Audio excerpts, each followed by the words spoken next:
We've all heard that phrase, a jack of all trades. And when you're a content creator early on, you really do need to be a jack of all trades. You've got a lot to do, otherwise you'll be paying a lot of money for other people to do it. However, when you focus on many skills at once, they all suffer. However, we're pretty proud of this phrase, a jack of all trades, but we often forget the rest of that phrase.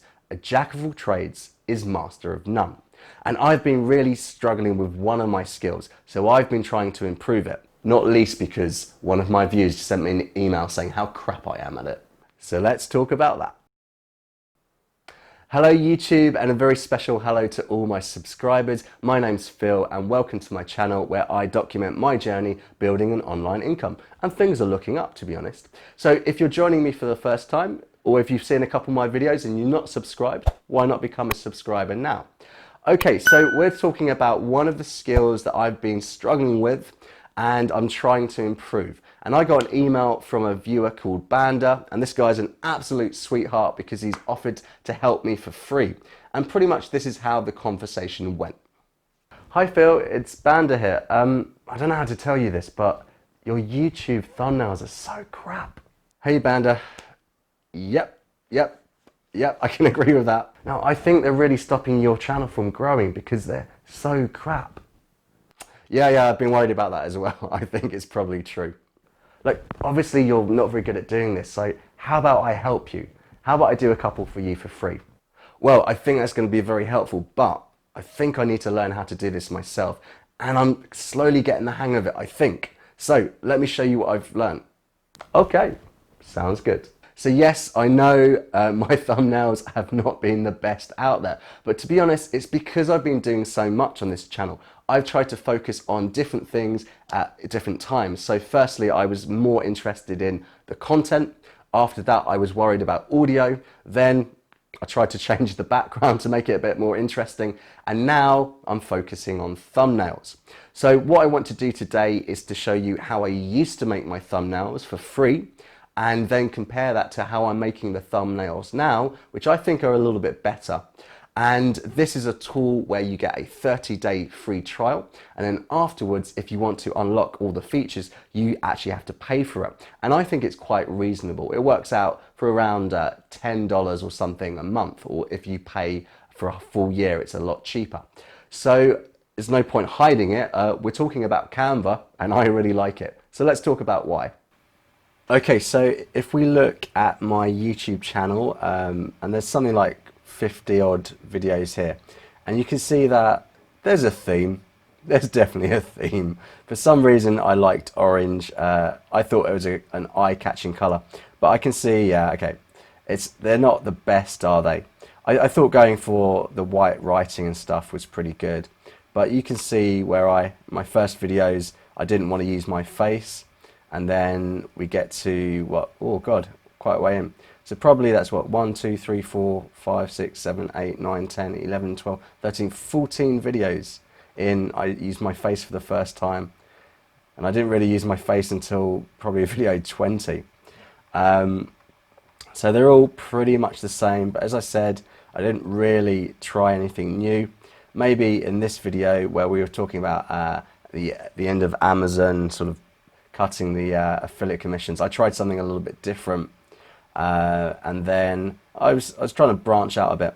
So it's really from about this video, overcoming blog competitors. That's when I started to use Canva, and I actually got this from, if you watch WP Eagle, Alex from WP Eagle, he actually did a video about how he made his thumbnails, and it kind of just made something click for me. I had to use Canva before, but until I saw that video, I didn't really know how to use it properly. So really the credit goes to him on this one. So I tried a few different things, and you can see in my last 3 videos, I've really ditched the orange background, and I think slowly I'm getting towards something a little bit better, but there's still room for improvement. But if I look at my other YouTube channel, so this is for the IELTS grind, one that I do with my friend Michael about the English exam. And here I've used Canva from the start, and I think although the style does chop and change a little bit, I think just overall the quality is a little bit better. and I'm slowly getting into the swing of things here. I quite enjoy doing this. And so here we've got the same thumbnail, just because we did a mini series, sorry, to test a theory. But the last couple, I discovered a few more features within the Canva, and actually from about, I would say from about this video, about 4 weeks ago, this is when I actually got the pro version of Canva, and I was able to unlock a few little features that I'll talk about later. But I'm pretty happy with the thumbnails, and especially the last one. I quite enjoyed making this one, especially because I'm giving this scary look. So let's talk about how I used to make them and how I make them now.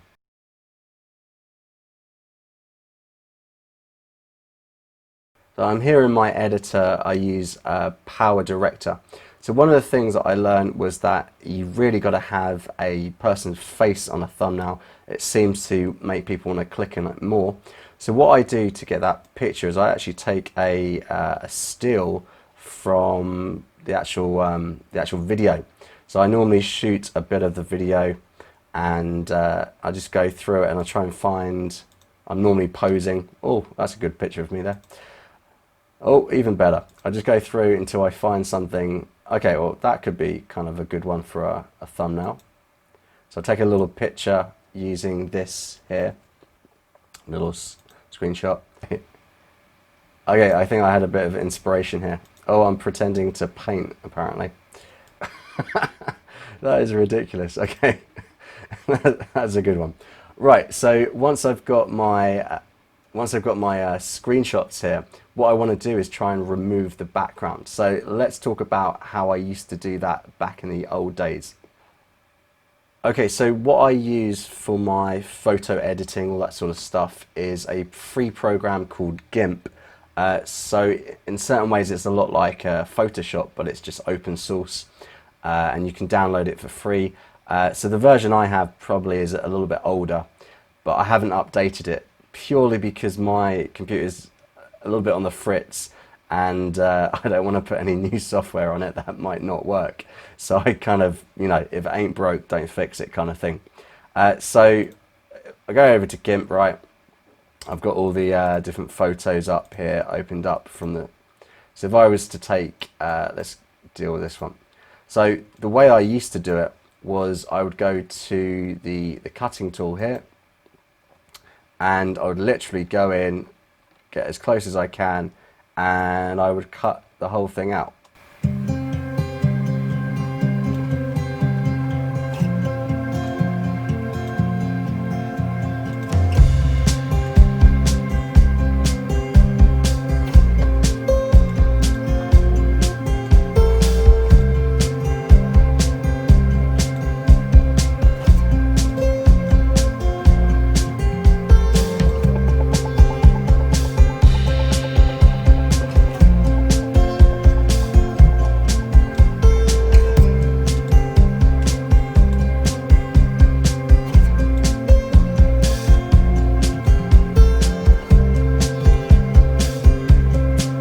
Okay, so once I had it all cut out, I would then have a new layer. I'd bring up the new layer and I'd copy it over to that, and then finally I'd have my cutout. Now obviously it's not perfect, you can see little bits of white here and there, it's not perfect. So yeah, so I was using the free select tool for that. There is a cut tool, but a crop tool I should say. I always use this. Then I'd kind of want to place it somewhere like that. Then I would want to, I'll probably add a new layer. I would put the layer underneath it like this. Oh, put it over the top. For some reason it does not want to move. It's not selecting anything. Okay, so I would put a layer, if I do it like that, that'll work. Okay, then I would want to merge down. Then I would simply select all of this, and I would put a border, say 5. I like to put the white background thing, the little white border around myself, I suppose. And I need to add another layer here. Then I would want to, on that layer, make sure that it's, yeah, fill, okay. Okay, so, and then I would select none. The only problem with this is when you do a border, it happens to give you, yeah, it happens to give you a white border around the frame as well. So I want to get rid of that. Okay, so I would be left with this, and the last thing I would do is go to filters, light and shadow, and do a drop shadow on it. So that is kind of what I picked up to do from WP Eagle, this kind of thing. But as you can see, it's quite time consuming. So there is a better method, and it's this one. If you go to remove.bg upload, so here, so this is actually a free tool that we can use, and if we upload an image,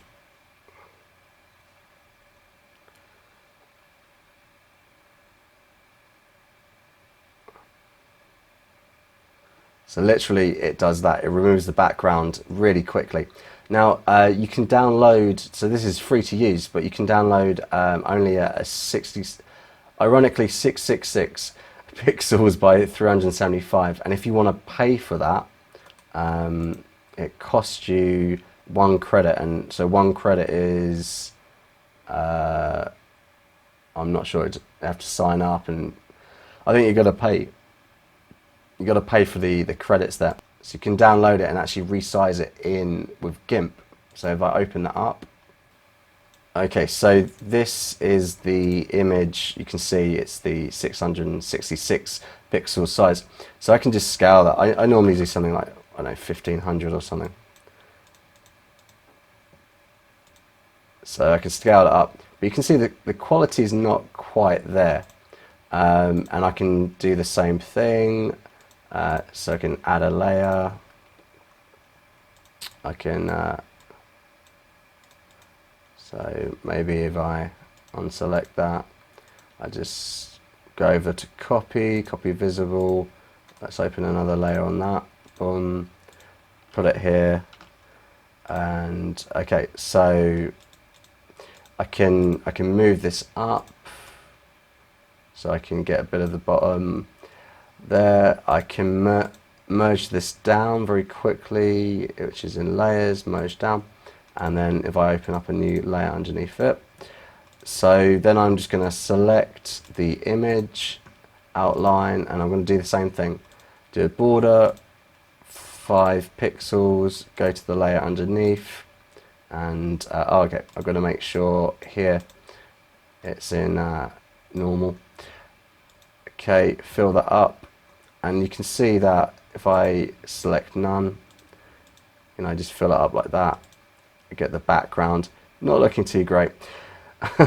And then I do the layer,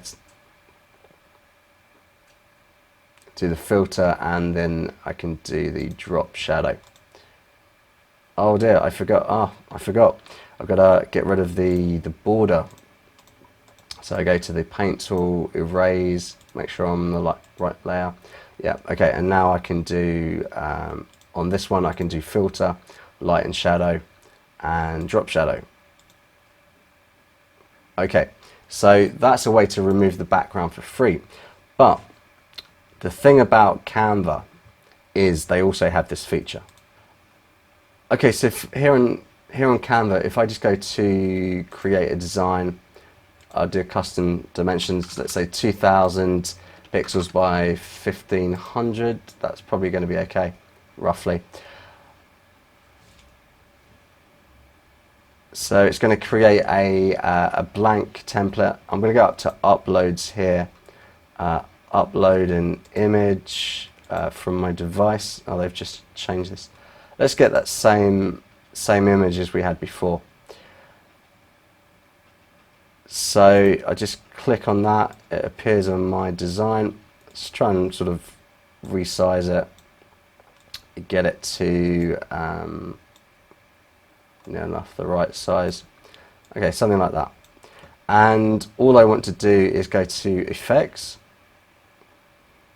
and Background Remover.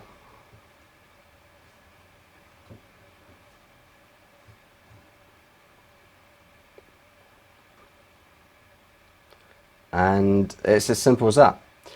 So I might just want to rename this, I'd say test thumbnail, and download it. And you can choose what size you can download it if you want to have a transparent background, which I do for this one.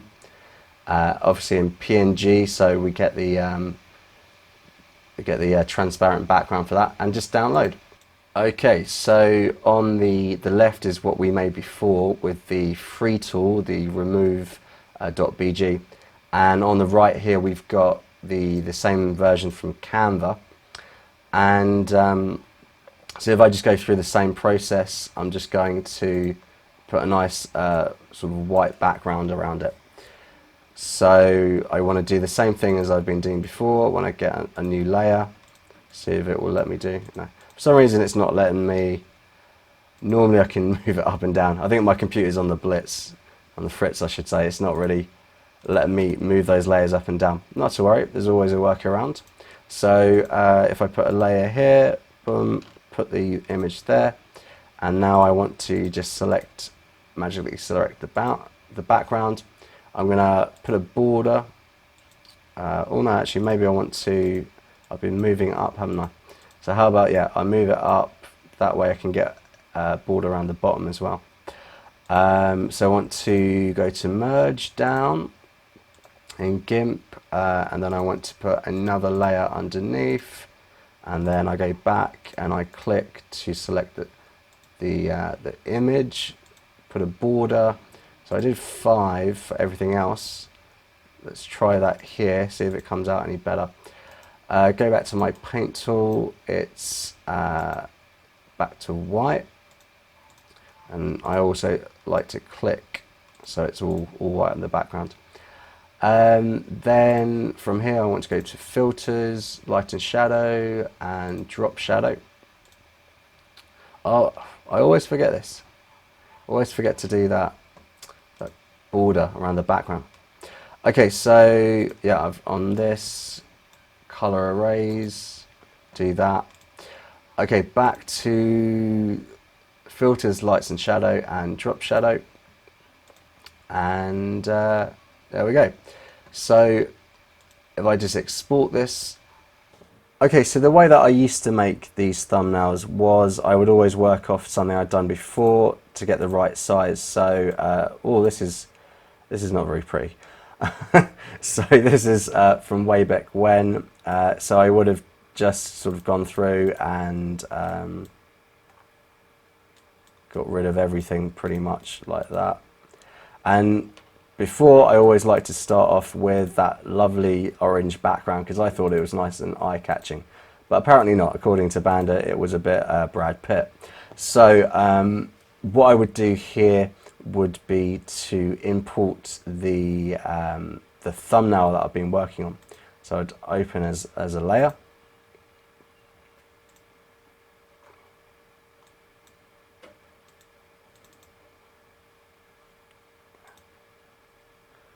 Okay, so this maybe is cheating a little bit, but this one is actually the better one that we were working on. So I'd make that a lot smaller. So let's say resize that layer to about 1,000, I don't know, something like that. Okay, so I would put that there, and so what I'm trying to do is I want to have a picture of me at least, and then I want some text as well. So let's open a new layer.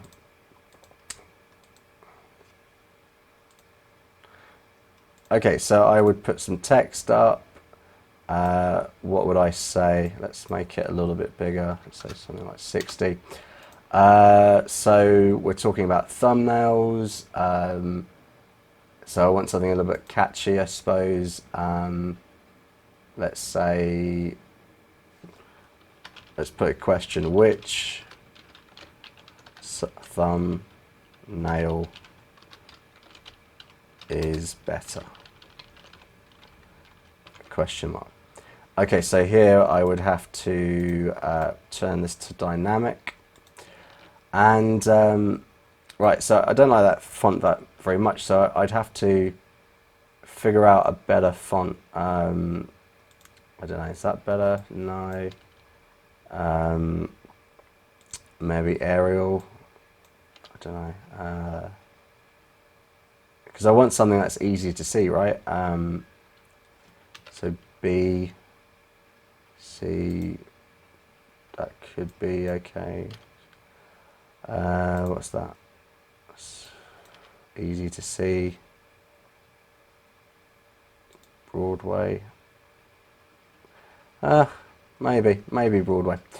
Okay, so I probably want it to be white text. Let's see, and I probably want it a lot bigger, so let's go 100. Something like that. Okay, so a good tip I actually picked up yesterday from, I can't remember his name now, but he said that if you zoom out, if you can zoom out, and you can still see the text when it's quite zoomed out, then that's probably good enough. So yeah, that's not too bad, I suppose. Maybe even could be a bit bigger. So what I would have done now would be the same little trick I was doing before to put a bit of a border. So in Gimp, to do that, you've got to select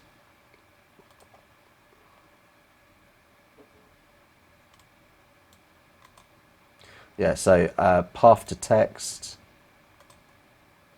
Yeah, path to text, and then from path, and then again that little border thing. I don't know, 5 might be too much, maybe.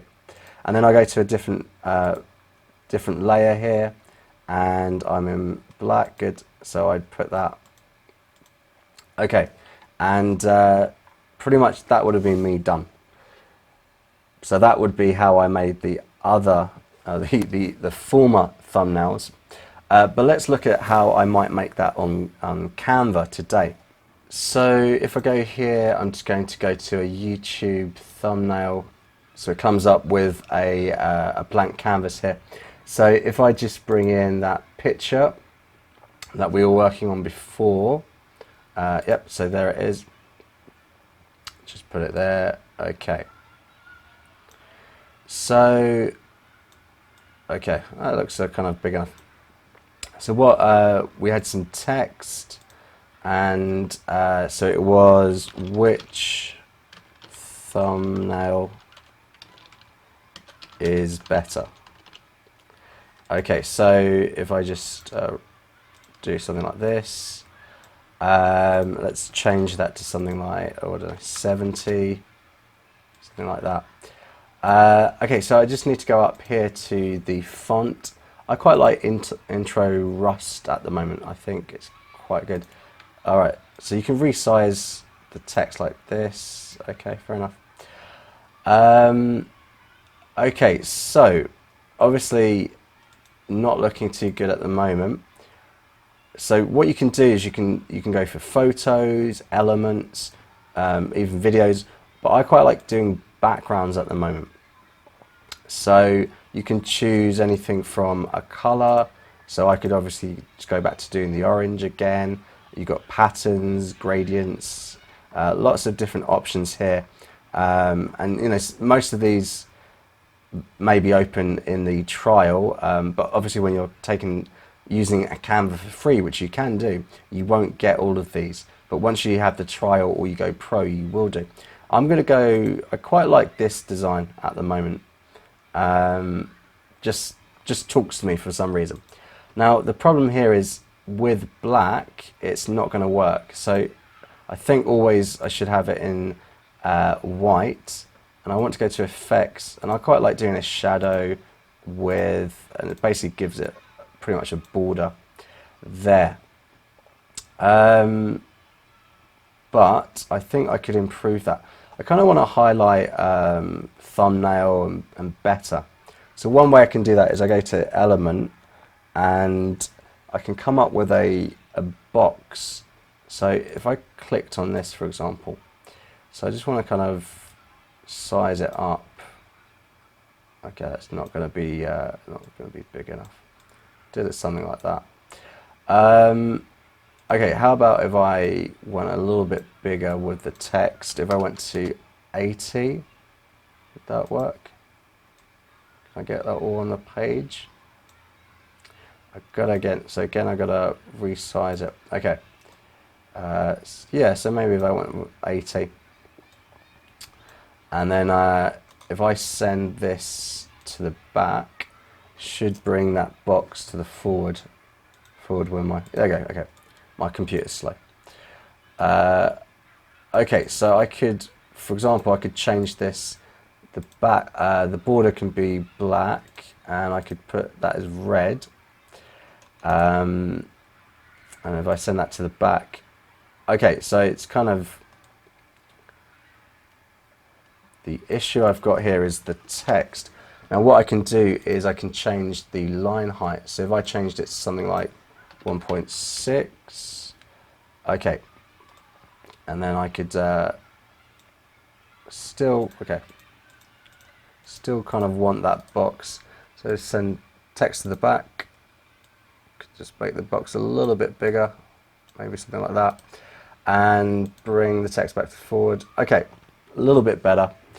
And I could do the same thing for the word better here. So, no, black border and red there. Send that to the back. Okay, so maybe I can bring that up actually.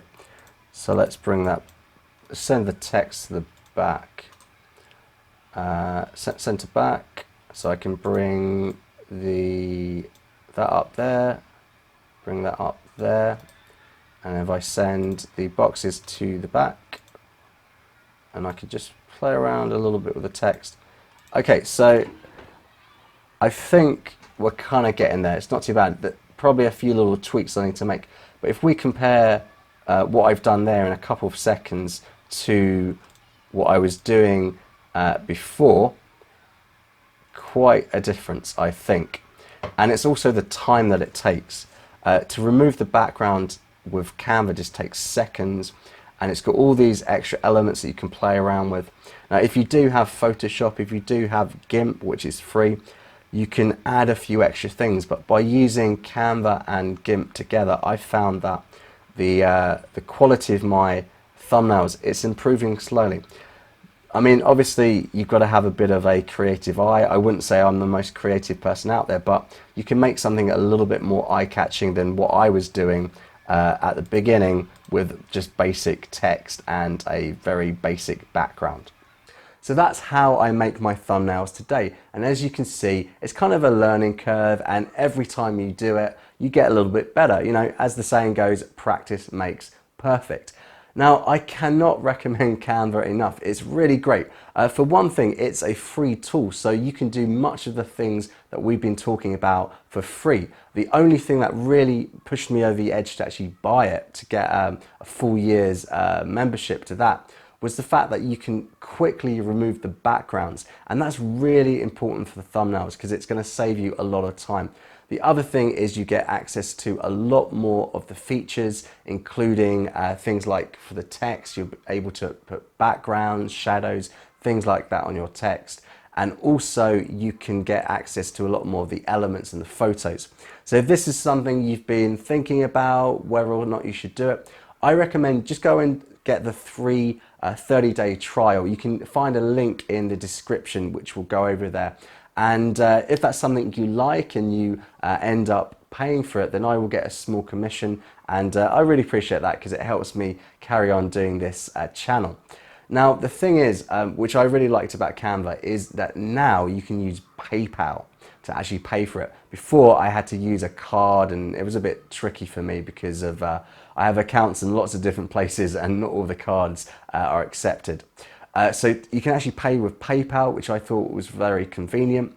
And the thing is, you get that 30-day free trial, and if you want to cancel it after that, you can. But I didn't, because I found it so useful. I actually use Canva for many other things apart from thumbnails. So if you've liked my video today and you've only just seen this first video, why not subscribe now? And tell me what you think of the thumbnails. How could I improve them further? Because I really need the help, obviously. Okay guys, I'll see you in the next video. Thanks for watching.